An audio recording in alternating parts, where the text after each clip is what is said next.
First, let's turn my mic on. All right. So, once again, we are talking about equivalency. What is it? Why do we have it? Do we need it? What do we need? For our kids, for ourselves, what do we need? So, when we're talking about equivalencies, I think the first thing that comes to my mind, at least, is equivalent to what? We're very conditioned by the type of school system that we've had for 150 years or so. If we don't know who designed it, why it happened, who created the curriculum, how are we going to know if it's really the bar that we want for our kids? Are we just going to randomly trust that somebody knew enough to make a cookie cutter system that all of our kids would do well with? Well, if you're like me and you question that option, you're going to say, no, it's impossible for all children to need and learn the same way and the same stuff.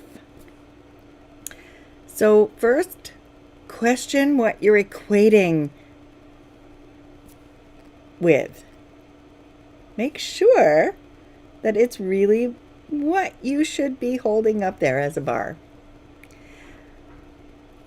I did that 30 years ago and decided, nope, not my thing. If you're a homeschooler and you've been doing it forever, you know the ups and downs that you've had with curriculum, with different companies, workbooks and textbooks and all sorts of curriculum things and books.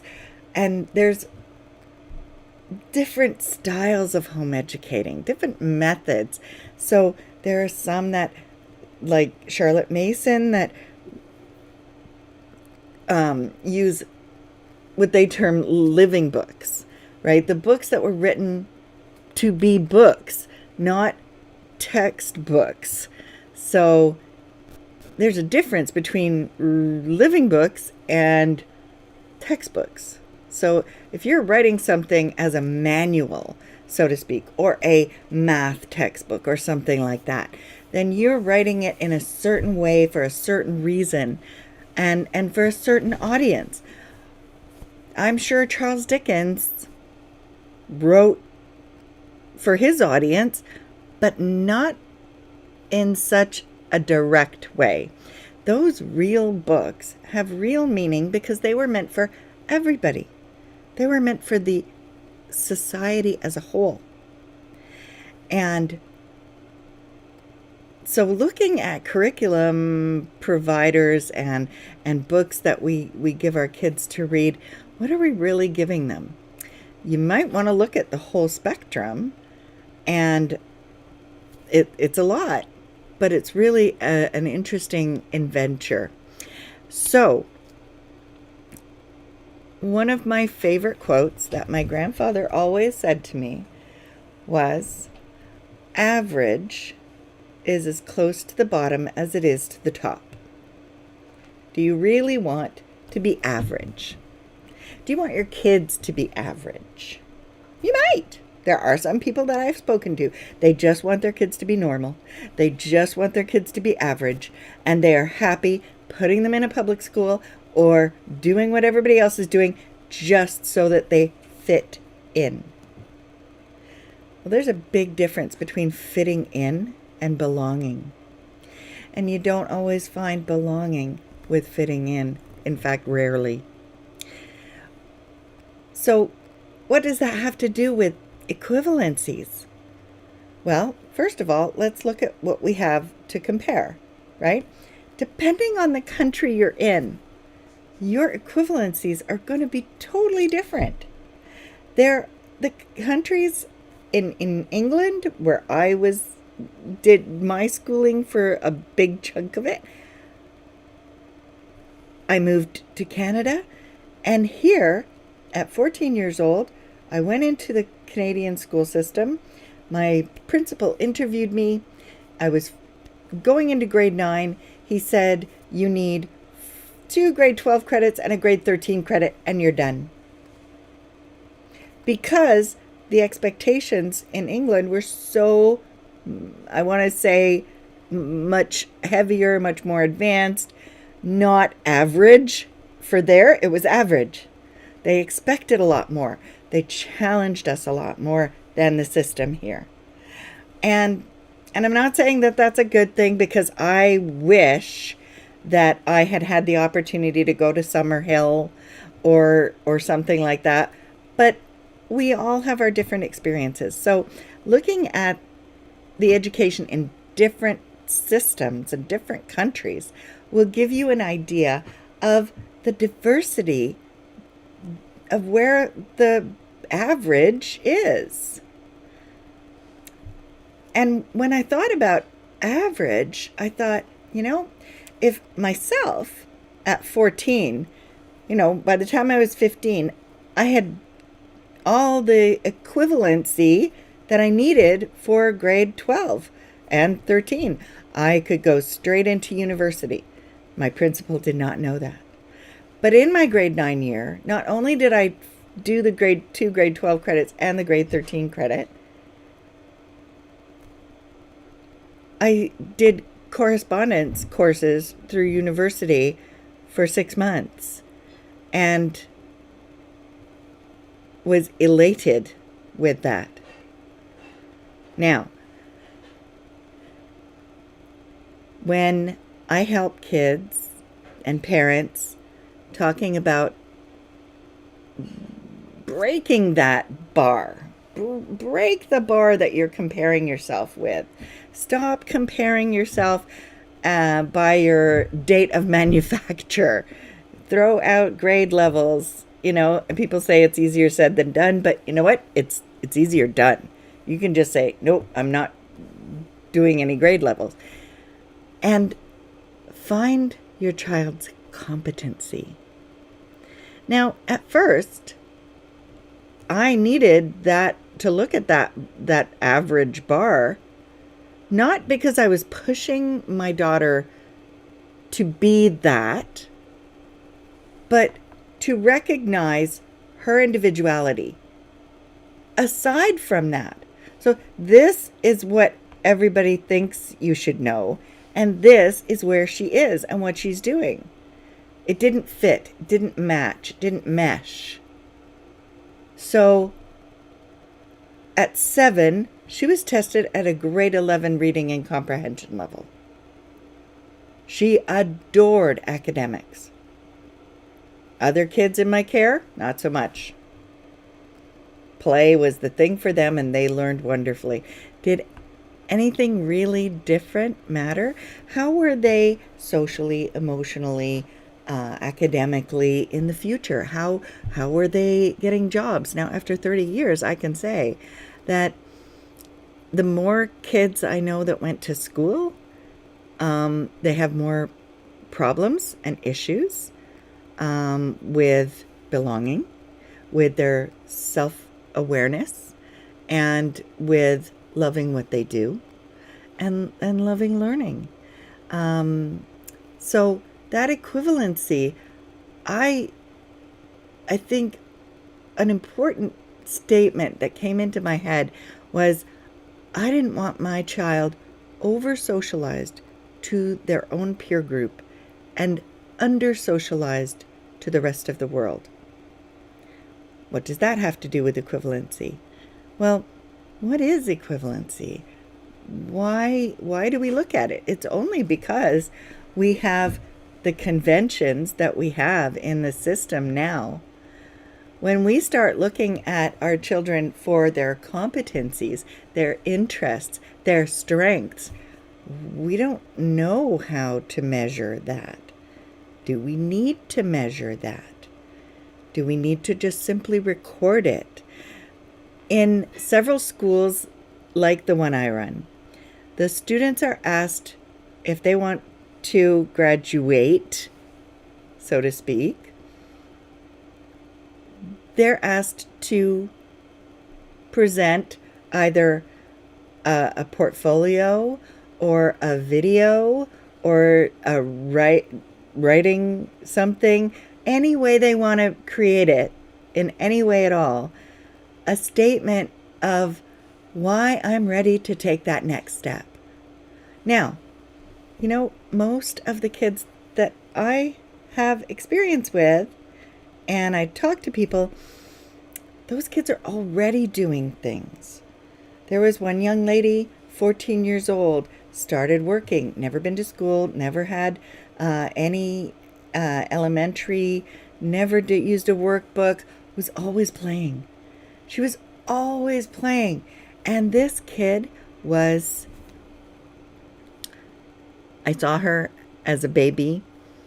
She was probably the ugliest baby on the planet. And she had these really bug eyes. And she was like, was one of those like, what a beautiful baby.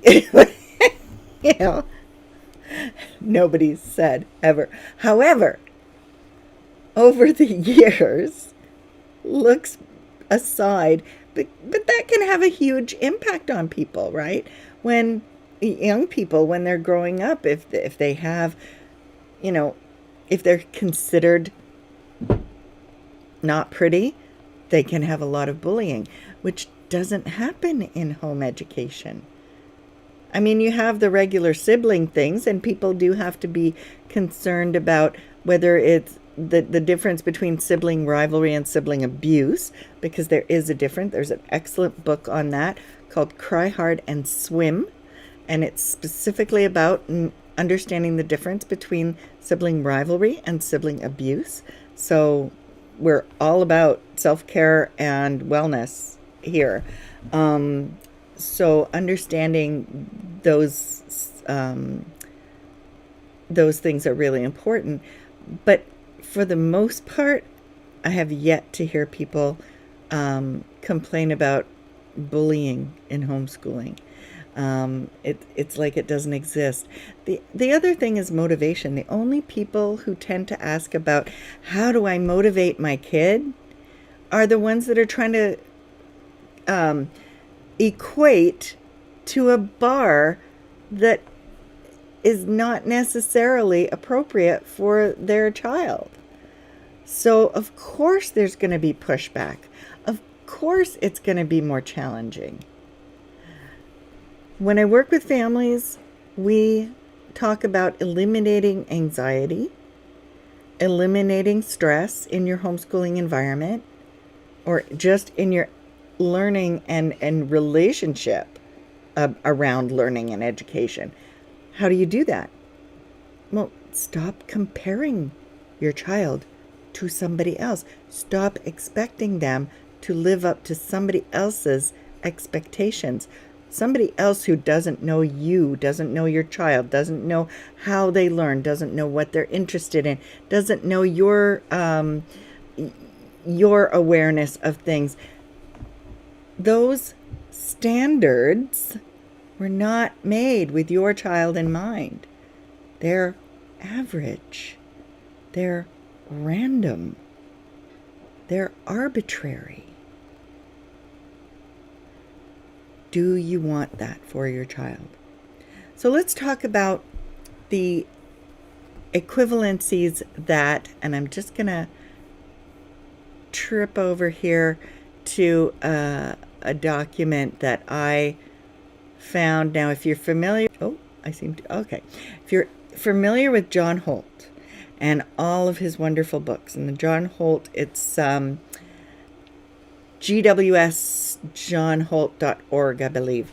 And then you'll be familiar with Pat Ferenga, who runs that organization now that John is no longer with us. Recently, a few weeks ago, on a Zoom chat, we had a great conversation. And I asked him about the things that he wrote in this article because it really intrigued me. Because I've always had a problem with trying to figure out why the equivalencies are necessary if the person has the skill and can document that or prove it. They don't have to compare themselves with other people.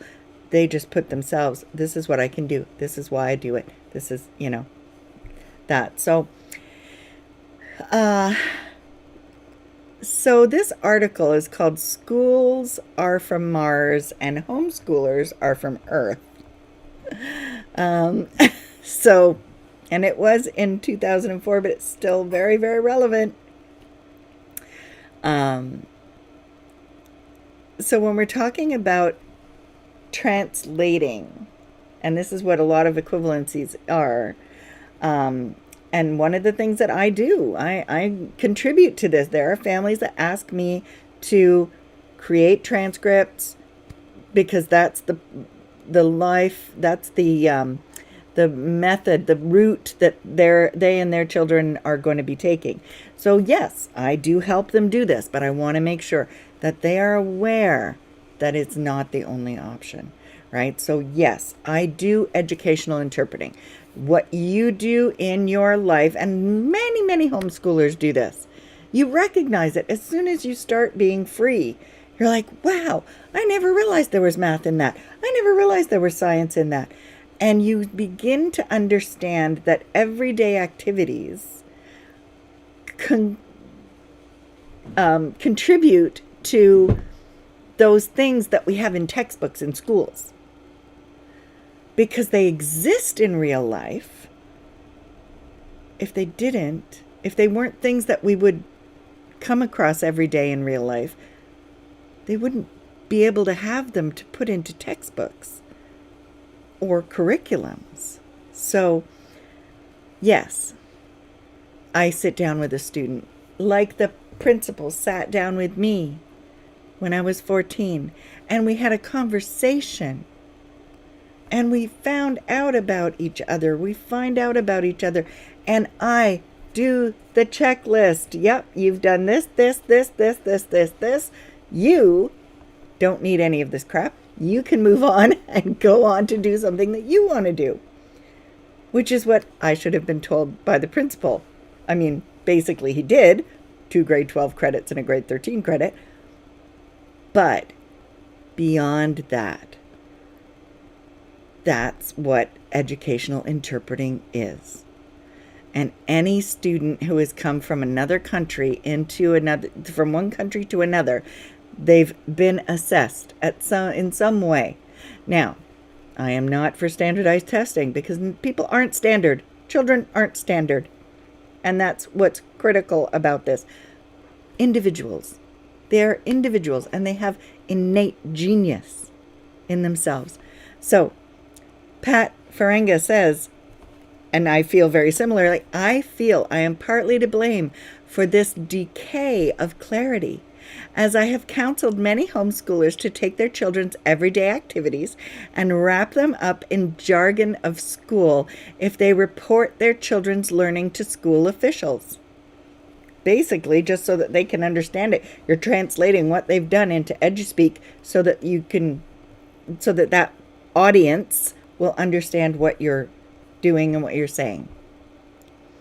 Since learning at home is completely different from learning in school, sometimes school officials find it easier to approve or evaluate a homeschooling situation if there is academic jargon used by parents. Using such language can help establish parental seriousness and understanding in words the school will readily grasp. Not all states or provinces require you to report or evaluate your homeschooling progress, and there are some school officials who will accept common explanations of competence written in plain language. Few and far between, hard to find, but there are. In fact, one of the wonderful things that I discovered through a group on Clubhouse was that all the homeschoolers applied for the jobs of being homeschool investigators, because the school boards, there are many that say that the officer that comes to investigate homeschooling must be somebody not employed by the board. So these homeschooling parents have gotten the jobs of going out and visiting the other homeschoolers, so they have a better understanding and a better awareness. So it's brilliant, really. Very much like the gentleman who had an alternative private school, self-directed private school for kids that wanted to learn in a different way, and there was nobody to accredit his school. So what did he do? He created his own accreditation firm and service in order to give accreditation to those schools that were like his. Well, that's thinking out of the box. That's providing the understanding to others, to that audience. So we're only got a few more minutes here, but there's so much more to go into with this equivalency, and on another part of this. For instance, Pat says, by correctly tabulating a bowling score, a child could prove their understanding of basic addition. I would tell my school district, I know my daughter can add correctly because she keeps correct scores for our bowling league each week. A few schools would accept this as evidence or term it a progress report, as stated. However, for fussy school districts, I would advise parents to write that their children are modeling efficient addition strategies. Jargon. Edu-speak jargon. And I'm going to share with you something that's really fabulous. I think I have shared it once before, but here we go. Now, this website is sciencegeek.net. Sciencegeek.net and /lingo HTML. And it is an edu-speak jargon generator. Yes, it exists. And it's hilarious. So if you're looking for jargon that you can amaze your anybody who's questioning your educational ability, or how do you know what you're doing? You're not a teacher. You're not qualified. Who said you should teach your children? Well, you know what? Once you start using the buzzwords, I guess, then people will generally leave you alone. And I'm going to go into more of this next week because there's just so much more to show you. All right, so I'm going to switch to my browser.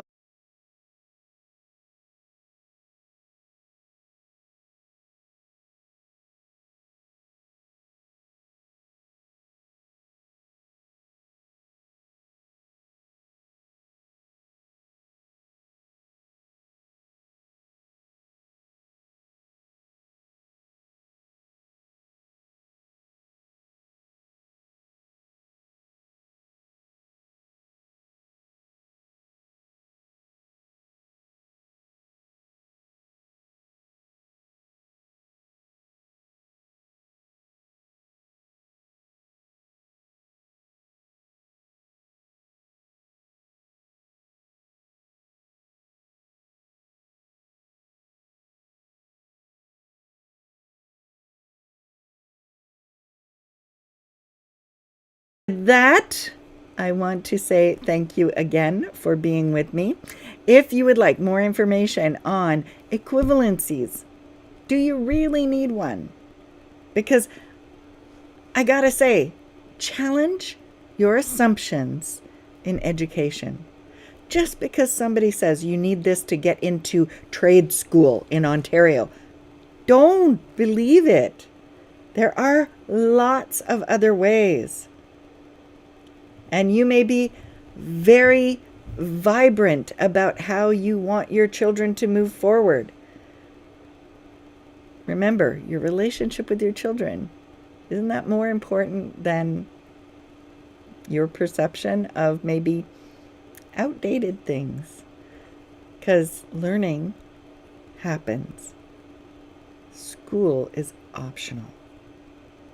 And equivalencies may only be worth the paper they're written on if it helps you get to the next level. But, like Pat Ferenga said, we don't need to contribute to the system that has been in place for 150 years.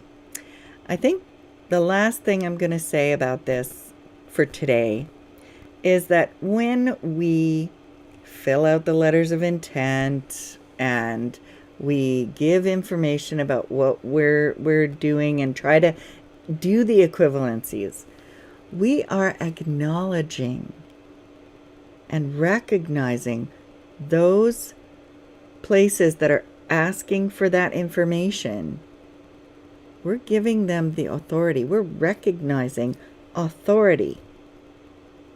Who has the real authority about how your child learns? You do. Parents who love the children, know the children best, and are there for them forever. Thank you very much. I look forward to me seeing you again next week. And please leave your comments.